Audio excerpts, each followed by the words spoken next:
Hello student, कैसे हैं आप सब। आशा करता हूँ कि आप सभी अच्छे होंगे। आज हम लोग 10th class first flight book की सेकंड पोएम करेंगे, जिसका नाम है फायर एंड आइस। इसके राइटर हैं रॉबर्ट फ्रॉस्ट। इनका पूरा नाम रॉबर्ट ली फ्रॉस्ट और ये अमेरिकन पोएट हैं। तो इस कविता को करने से पहले हम लोग इसके वर्ड मीनिंग पर ध्यान देंगे। जो सबसे पहला वर्ड है एक्सपीरियंस्ड, जिसका मतलब होता है अनुभव किया। होल्ड विद माने होता है एग्री विद, यानी किसी से सहमत होना। परिश, परिश माने होता है डाई, यानी मरना। फिर से याद करो, परिश, परिश मीन्स होता है डाई, यानी मरना। सफाइस, सफाइस का मतलब होता है सफिशिएंट, यानी पर्याप्त होना। डिज़ायर माने होता है विश, यानी इच्छा। फेवर, जिसका मतलब होता है टू सपोर्ट, यानी पक्ष लेना या किसी का पक्ष करना। डिस्ट्रक्शन, डिस्ट्रक्शन माने होता है ग्रेट लॉस या विनाश। तो अब हम इस कविता को पढ़ेंगे।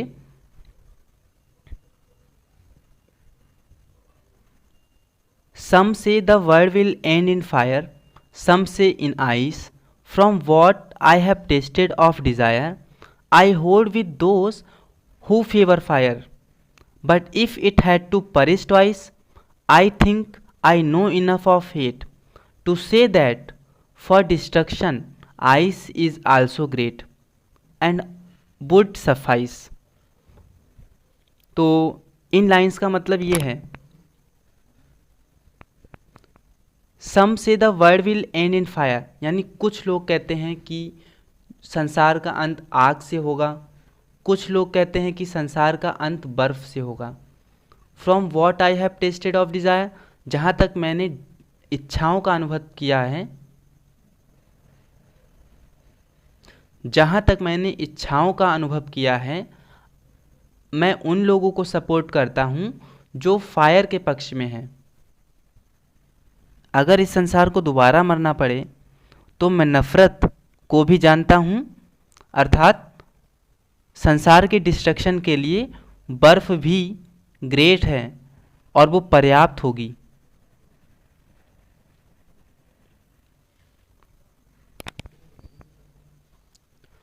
तो ये रॉबर्ट फ्रॉस्ट ये कहना है कि कुछ लोगों का मत है, यानी कुछ साइंटिस्ट का विचार है कि संसार का जो अंत होगा वो ग्लोबल वार्मिंग की वजह से होगा। यानी लगातार तापमान बढ़ रहा है, जिससे ग्लेशियर पिघल रहे हैं और जल स्तर बढ़ता चला जा रहा है और लगातार गर्मी बढ़ रही है। इससे क्या होगा, संसार का नाश हो जाएगा, विनाश हो जाएगा। जबकि वो ये भी कह रहे हैं कि संसार के विनाश का एक और भी कारण है।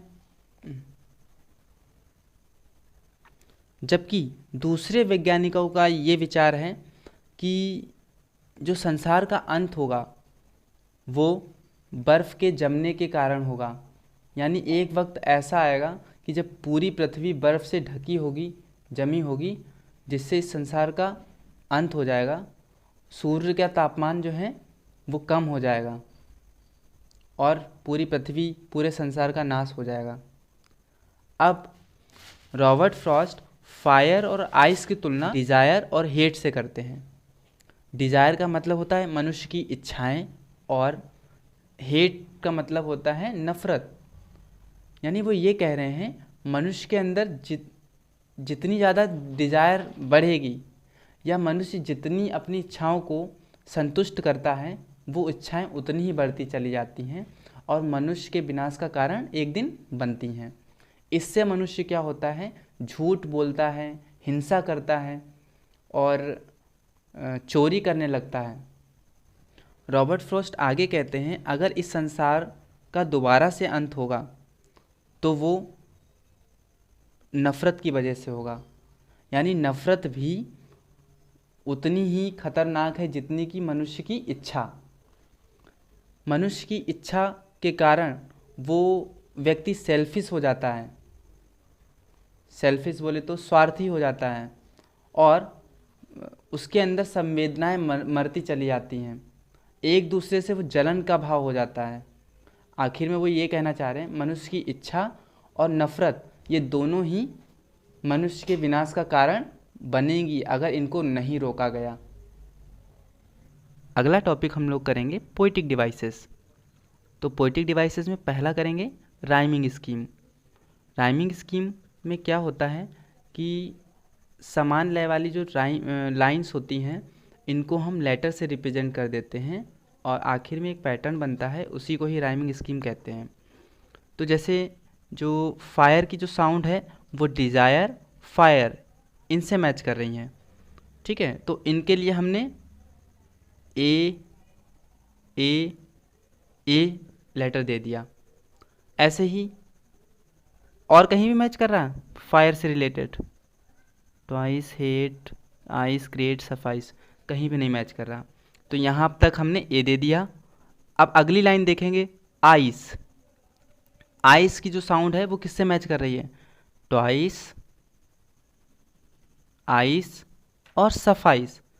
अब इन लाइंस के लिए हमने बी लेटर दे दिया।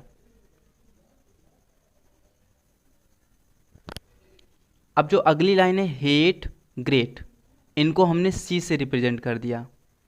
तो जो पैटर्न बना हमारा A B, A B C B, इसी को ही राइमिंग स्कीम कहते हैं। तो अगली पोएटिक डिवाइस हमारी है अलिटरेशन। अलिटरेशन हमने बताया था कि जो लाइन के पास पास वाले जो शब्द होते हैं, वर्ड होते हैं, उनका जो पहला लेटर रिपीट करता है वहाँ पर अलिटरेशन पोएटिक डिवाइस होती है। जैसे सम से में एस लेटर रिपीट कर रहा है, वर्ड विल, इसमें डब्ल्यू लेटर रिपीट करता है, फायर, फेवर, फायर, इसमें एफ लेटर रिपीट कर रहा है। तो यहाँ पर अलिटरेशन पोएटिक डिवाइस का यूज़ किया गया है। अगली पोएटिक डिवाइस करेंगे एसोनेंस। इसमें क्या होता है, repetition of vowel sound with the adjacent words in a line, यानी किसी लाइन में पास पास शब्दों के जो वॉवेल साउंड होते हैं उनके अंदर के वॉवेल साउंड वो रिपीट करते हैं। जैसे एक लाइन थी इसी स्टैंजा में, इसी पोएम में, आई hold with those who favour fire, इसमें बीच में लेटर कौन सा आ रहा, कौन सा वॉवेल आ रहा, ओ, यहाँ पर भी ओ, ठीक है। तो ओ साउंड क्या कर रहा है, यहाँ पर रिपीट कर रहा है और ये वॉवेल साउंड है, ठीक। अब अगली पोएटिक डिवाइस के बारे में स्टडी करेंगे हम लोग, एनाफोरा। एनाफोरा क्या होता है, व्हेन टू और more consecutive lines starts with same word और एक्सप्रेशन, यानी जब दो या दो से ज़्यादा जो लाइन्स होती हैं क्रम से लिखी हुई, जब वो एक ही वर्ड से स्टार्ट होती हैं तो वहाँ पर एनाफोरा पोएटिक डिवाइस होती है। यहाँ पर है सम से, तो यहाँ पर क्या है, एनाफोरा पोएटिक डिवाइस। अब हम लोग देखेंगे पर्सनिफिकेशन। इसमें क्या होता है, इसमें ह्यूमन क्वालिटीज़ दे दी जाती हैं निर्जीव वस्तुओं को। अब कहाँ पर दिया गया है, poet personifies fire and ice by giving them mind and power to destroy anything. Poet ने क्या किया था, यहाँ पर फायर और आइस को ह्यूमन क्वालिटीज़ दे दी थी, यानी माइंड भी दे दिया था और पावर भी दे दी थी, ताकि वो डिस्ट्रॉय कर दे पूरे संसार को। जैसा कि देख सकते हैं यहाँ पर,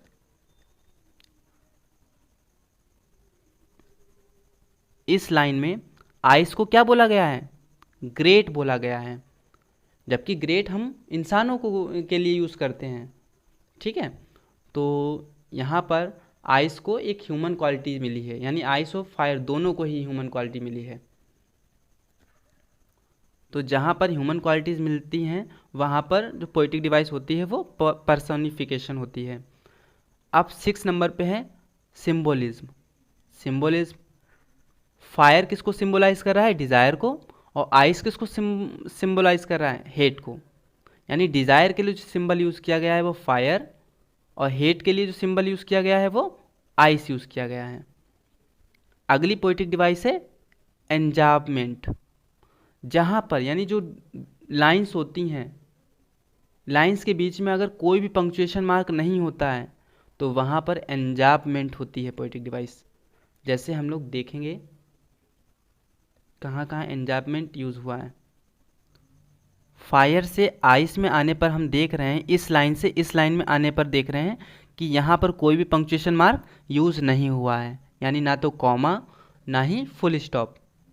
इसी तरीके से यहाँ पर आने में भी कोई भी पंक्चुएशन मार्क यूज़ नहीं हुआ है, तो यहाँ पर भी एन्जार्जमेंट है और यहाँ पर भी एन्जार्जमेंट है। अब हम लोग देखेंगे कहाँ पर, क्या यहाँ पर एन्जार्जमेंट है? बिल्कुल नहीं। क्यों? यहाँ पर एन्जार्जमेंट नहीं है क्योंकि यहाँ पर कॉमा का यूज़ किया गया है। अगली लाइंस देखें, हेट से आइस में आते हैं हम लोग, यहाँ पर भी कोई भी पंक्चुएशन मार्क नहीं है, तो यहाँ पर एन्जार्जमेंट है। ठीक है, इसी तरीके से यहाँ पर आने में, यानी आइस से ग्रेड तक आने में कोई भी पंक्चुएशन मार्क नहीं है, तो यहाँ पर भी एन्जार्जमेंट यूज़ हुआ है।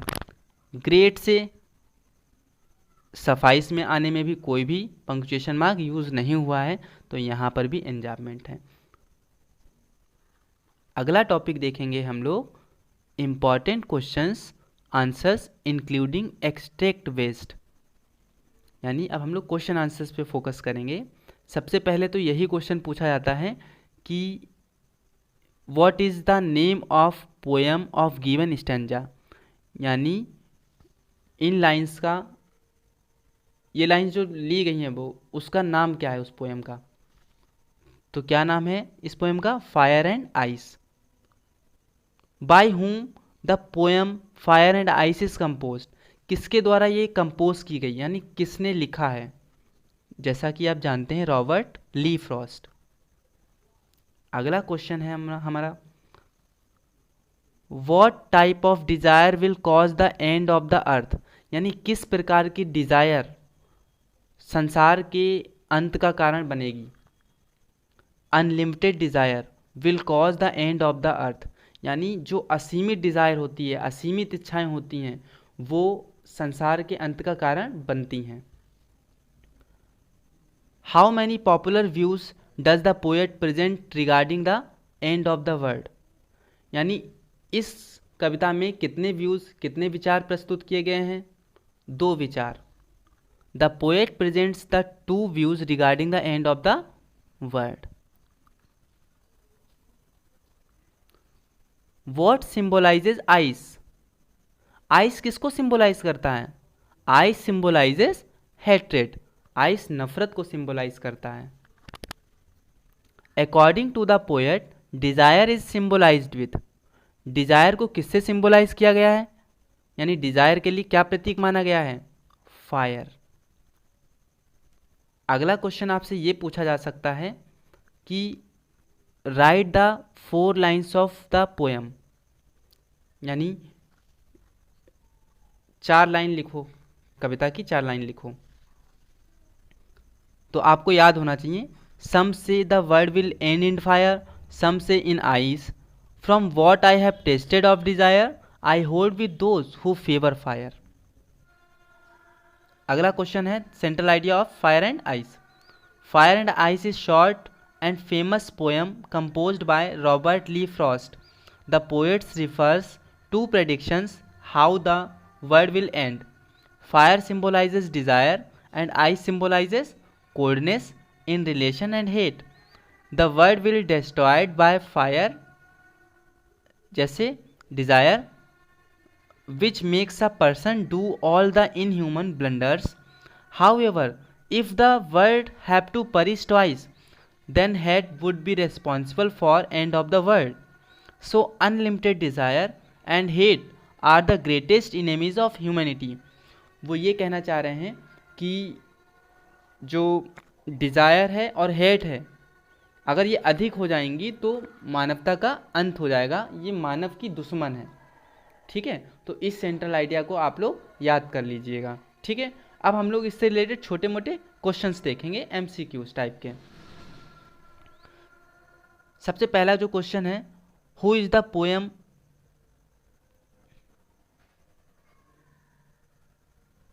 अब हम लोग MCQ टाइप के क्वेश्चन देखेंगे। सबसे पहला है, who is the poet of the poem fire and ice? Robert Frost. What does the poet compare fire with, किससे करता है फायर की तुलना डिजायर से। What is the meaning of perish, perish means क्या होता है डाई। अगला question, where does he use personification, वो कहाँ पर पर्सनिफिकेशन यूज करता है, यानी ह्यूमन क्वालिटीज कहाँ कहाँ मिलती हैं, फायर, आइस, अर्थ या ए एंड बी दोनों।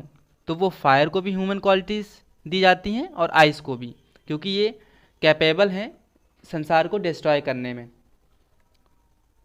अगला क्वेश्चन है, what does ice symbolize, ice किसको सिंबलाइज करता है, हैट्रेड को, यानी घृणा को। अगला क्वेश्चन है, what does violent desire refers to, यानी जो हिंसात्मक इच्छा होती है वो किसको रिप्रेजेंट करती है, love, ice, both A and B या नन ऑफ द एबव। तो यहां पर इसका आंसर क्या होगा, नन ऑफ द एबव, क्योंकि जो वायलेंट डिजायर है वो फायर को डिनोट करती है। ठीक है। What is the rhyming scheme of the poem, जैसा कि हमने निकाला था राइमिंग स्कीम कैसे निकल के आई थी, ए ऑप्शन है A B A B C B C B. अगला question, who do Robert Frost sides with, यानी रॉबर्ट फ्रॉस्ट किसको सपोर्ट करते हैं, तो those who believe this world will end in fire, वो उनको सपोर्ट करते हैं कि जो ये मानते हैं कि संसार जो है फायर से ख़त्म हो जाएगा। तो आपको वीडियो कैसा लगा आप कमेंट करके बताइए। ठीक है, धन्यवाद।